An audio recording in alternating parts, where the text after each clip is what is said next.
Peace. Black people got it bad. We got it bad no matter which way you look at it. Whether we are having to deal with the greatest force of evil ever created against us in white supremacy. Testimony continues next week in the federal hate crimes trial of Dylan Roof. Roof, who is white, is accused of shooting 9 black people to death last year at a Bible study meeting in a Charleston, South Carolina church. You told him to get his ID, sir, and his driver's license. Keep your hands where they are, please. Yes, I will, sir. I'll keep my hands where they are. Please, officer, don't tell me that you just did this to him. You shot 4 bullets into him, sir. The latest on the racist massacre in Buffalo. President Biden is heading there to meet with the families of the victims as officials release new details about the lives lost. And this morning, we're getting an exclusive look at the moment the shooter was arrested and the warning signs that were missed. We've increased the number of domestic terrorism investigations from around 1,000 or so when I got here to up to about 1,400 at the end of last year to about 2,000 now. That's domestic terrorism overall. When it comes to racially motivated violent extremism, that number, again, number of investigations and number of arrests has grown significantly on my watch. And the number of arrests, for example, of racially motivated violent extremists who are what you would categorize as white supremacists last year was almost triple the number it was in my first year. Or we have to contend with white supremacy's greatest creation ever formed against us in the house, nigga. Trip I have ever been on in my fucking life. They took us to a fucking cotton processing place. And there was a big ass cotton field out in the middle of fucking Raymond, Alabama, in the south of Montgomery County. We went there, and me and 28 other little nigglets in Miss Harper's 3rd grade classroom, they took our asses out there in the middle of the fucking August heat and said, hey, y'all, they gave us bags and shit, like little cute little plastic bags. With a cotton puff person with a smile on his face, and they're like, "Hey, y'all go out there, have fun, pick as much cotton as you want." And so my stupid ass went.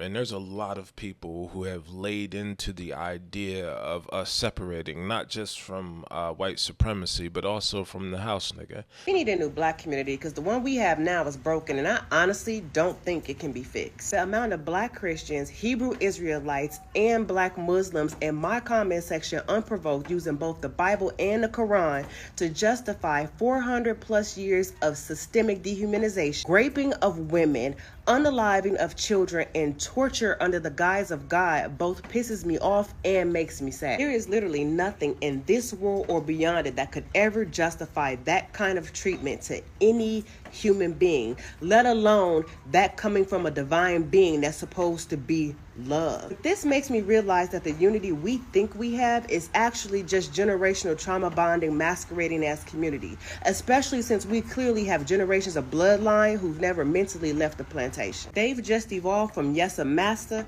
to yes a pastor. Clever, I know, but it ain't laying like I wanted it to. From field clothes to pew clothes, overseers to deacons, still asking for permission to be free, still calling obedience salvation, still afraid of their own power unless it's given a biblical name. We've built an entire belief system around pain, confused suffering with spirituality, and we've been in survival mode for so long that we forgot how to actually live. And now we fight each other more than we fight the system. We still debate who's closer to God while still healing from the gods that was forced on us. We scapegoat queerness, feminism, and Africa itself, but never seem to question the slave master's religion that's still sitting in the center of our psyche. Y'all rather identify as a Hebrew Israelite than an African. It's not lost on me that everybody not from Africa, so don't do that. However, the Sinai Peninsula that literally connects Israel to Egypt is located in Northeast Africa. The term Middle East wasn't coined until 1902 by Alfred Mahan, a European. He couldn't handle the cradle of civilization in the Holy Land being rooted in Africa, so they made up a name. When people like me call out the lies and the contradictions, somehow we're the enemy. But what y'all fail to understand is that we don't just want community. We want community, accountability, and liberation, which includes those religions. And there's just far too many of y'all having circular arguments trying to justify white supremacy and patriarchy. And yeah, we may need a new black community. and I can go for that, and I understand that. It's oversight our ancestors did when they left the killing fields of slavery here in America, of chattel slavery, to give it its proper distinction here in America. And now we, as the descendants of those slaves, enslaved Africans, are compelled to have to contend with that oversight in the 21st century. It's a shame. It truly is. It's a shame that we have to be the responsible generation that looks at the full terrain, the full reach of Africanicity here in this country, and understand that we don't fit within a culture of ignorance that would voluntarily turn inward on itself and just self-predate.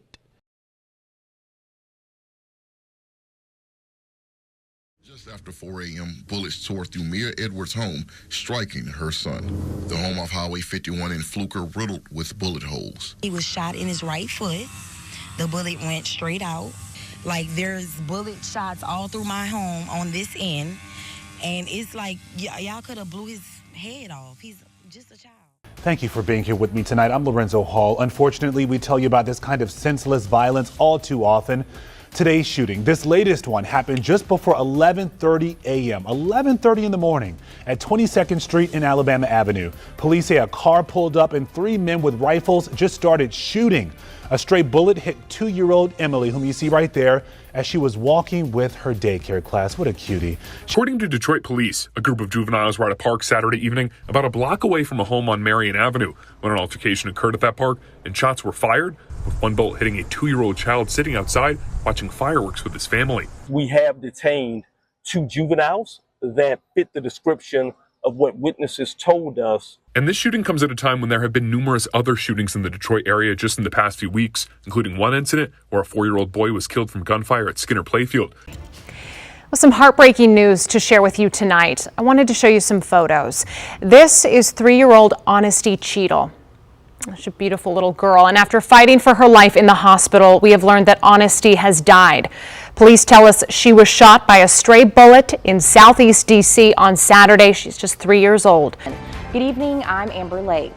And I'm Denise McMiller. Mason passed away this morning after being hit by a stray bullet on Thursday. Burlington police have arrested 2 people involved, but are still looking for more people who are involved in this. They believe that there is more justice that needs to be served. Police have just released pictures of the suspect in a shooting that killed a 26-year-old man.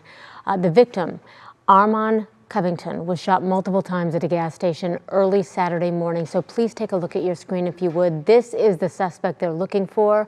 We also have the car there that police say was involved in the shooting. They report the man was harassing women in the gas station parking lot, and Covington was shot when he attempted to intervene. Crime Alert tonight in the search for a shooter after a 9-year-old was killed by what police believe was a stray bullet in Florida City. Loved ones remembering the young boy who was just playing when he was caught in a hail of gunfire. Nicole, a string of shootings happening across the city of Fort Lauderdale. The latest one happened on Sunday. A 3-year-old was simply on this slide here behind me at a birthday party for a child, no less, when he was hit by a stray bullet. He died at the hospital. Now, Fort Lauderdale city officials and the police are saying this will not be tolerated. They took my heart. They took my soul.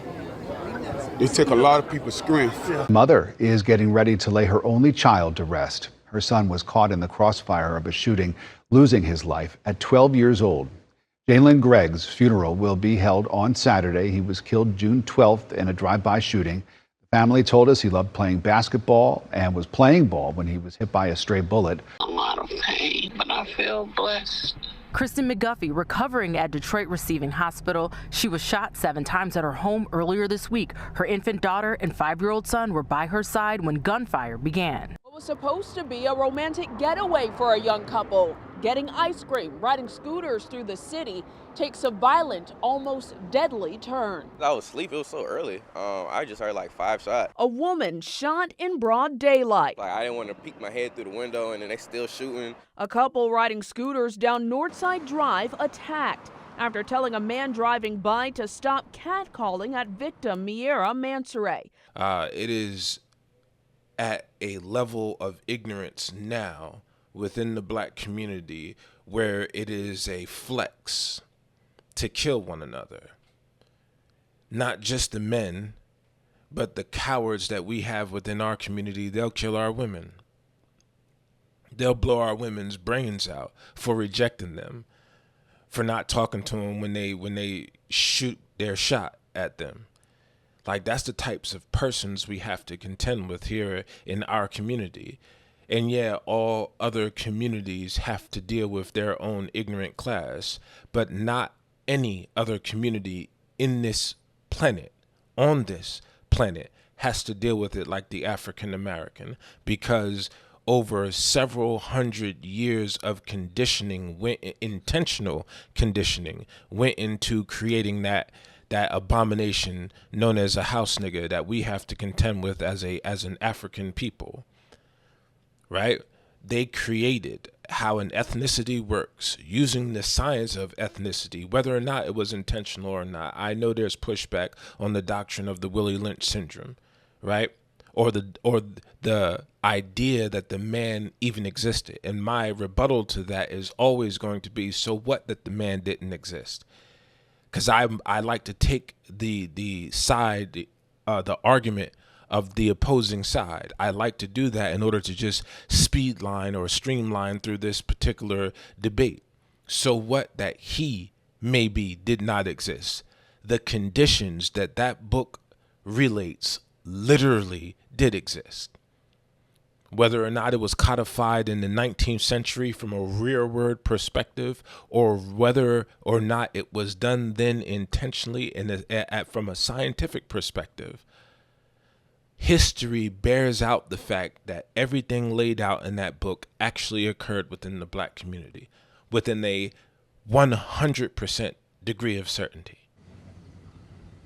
Take the meanest, most restless nigga.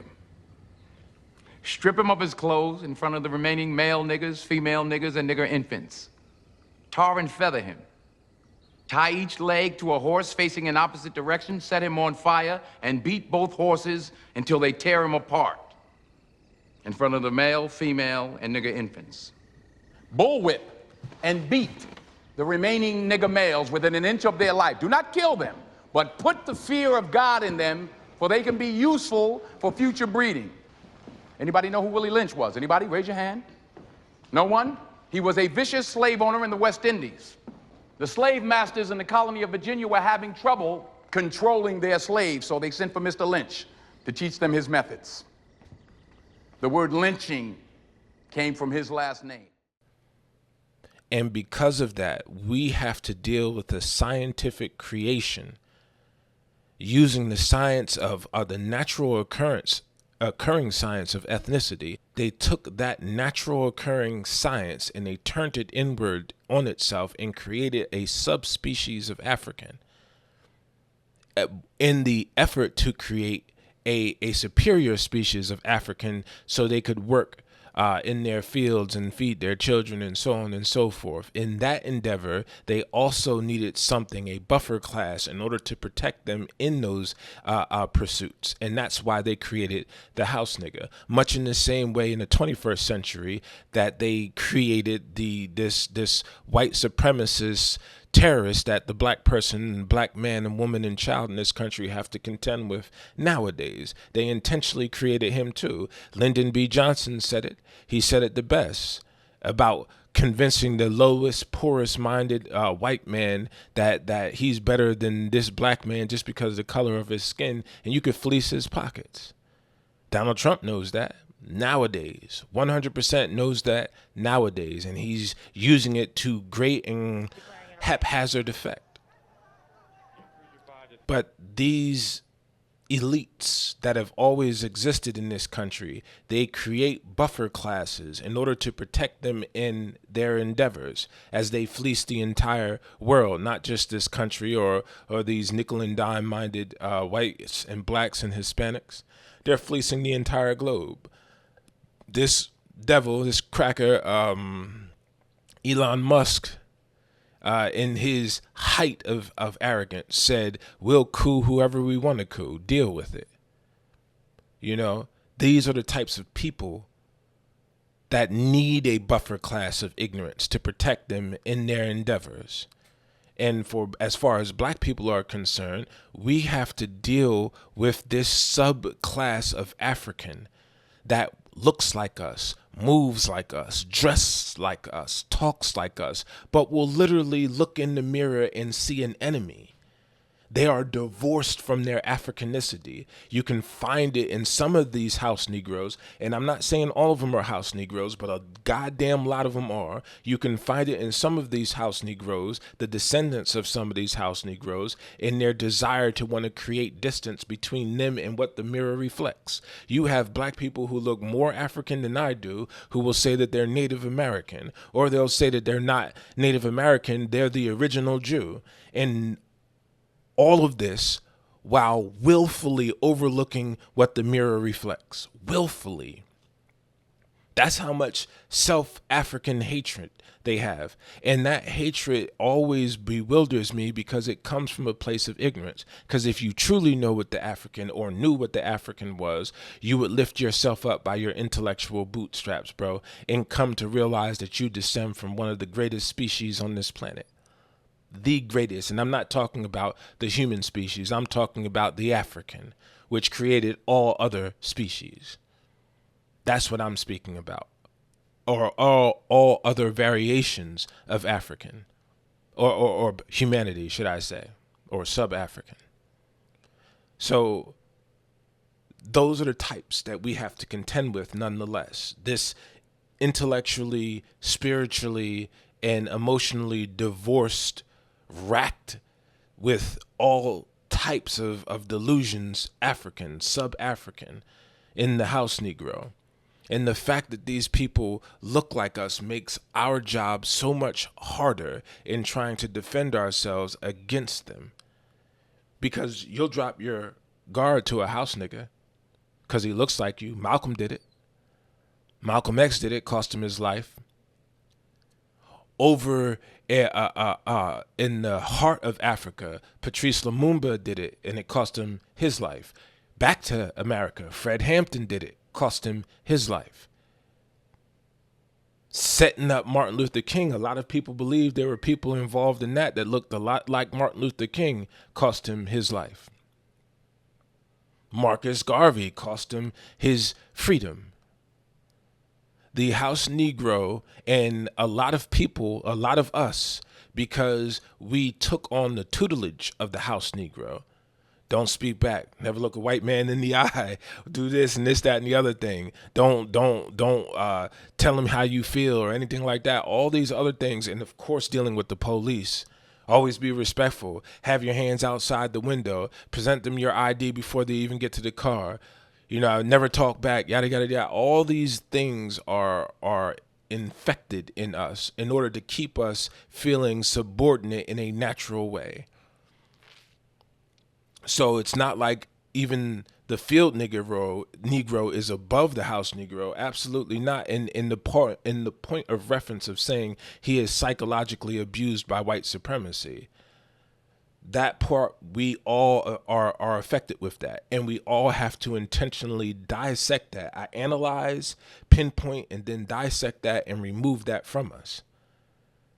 But when it comes to the house Negro, it's a genetic thing. It was baked into his genetics. If you look at what happened to the Jew, the Ashkenazi or European Jew during the Nazi Holocaust, German extinguishing of their life, and look at the byproduct of that. Look at what resulted from that. Scientists have proven that the genetic makeup of the European Jew was altered forever, immortally so, by what occurred to them with them in Nazi Germany, and it was passed down to their descendants.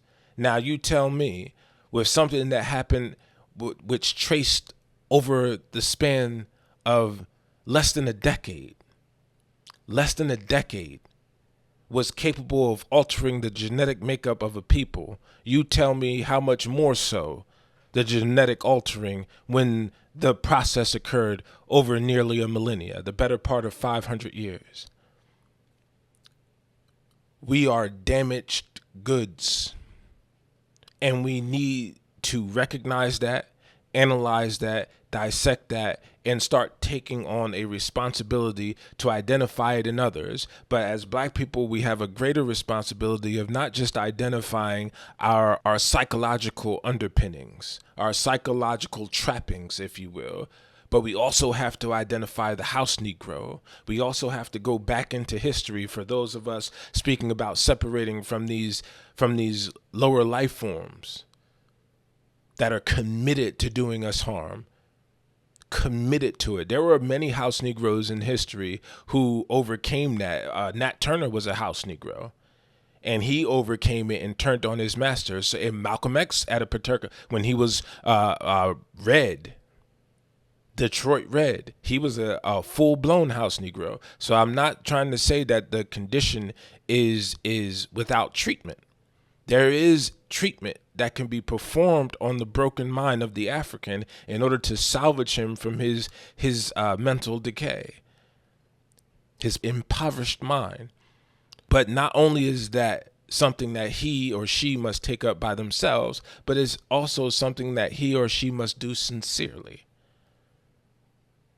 Not like these people during the times of the Black Panther Party using that just to get closer to the functioning mind of that body so they can destroy it. It has to be something that they take on sincerely. But as far as those who descend from the field Negro, you have to go back into history and get better acquainted with your history so you can identify those characteristics of the house Negro. And they got great books like Uncle Tom's Cabin that'll trace over like some of the dispositional muck that the house Negro readily commits its thought processes to. Look at them and you'll be surprised how over time they haven't changed.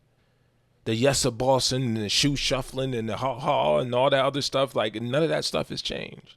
It's all still very much so the same, just in different ways. And then, of course, it can be masked. It can be masked when it's me and you, but then when you get around them, it switches. And people are like, oh, yeah, everybody code switches, but it hits a little different amongst our community, doesn't it? It's a little bit different. So you're going to keep seeing cases like the ones coming out of Akron, Ohio, Georgia, and so on, where you have our people being murdered, massacred by their own, predated upon, because in the house Negro's mind, they don't see us as us. They see us as an enemy. They are so committed to the idea that they're not even us. They don't even form the functioning sense of community. They have a zillion justifications for why it is that they have zero problem with nixing us off. Period. For a look, a bump, a laugh, a car, a color, or anything. Anything. That's how broken this relationship is amongst ourselves. And yeah, it's a daunting task, and the easier course of action will be just to separate from them. Because if you separate from them and give them back to white supremacy only has one thing it's going to do with them: extinguish them. You can't be amongst us. Not really. Can't have that. Not really. That sense of entitlement, like you're entitled to be this niggardly, if you will. Not amongst our community, you're not. No, you got to play your ranks. But you can't play your ranks because we created you for one particular purpose, and you can't be vindicated of that creational purpose because the people separated from you. So now you just remain this useless lump of humanity that white supremacy has to deal with, and the only response they have for you is incarceration or death. So let them reap their rewards. I understand that in totality. Peace.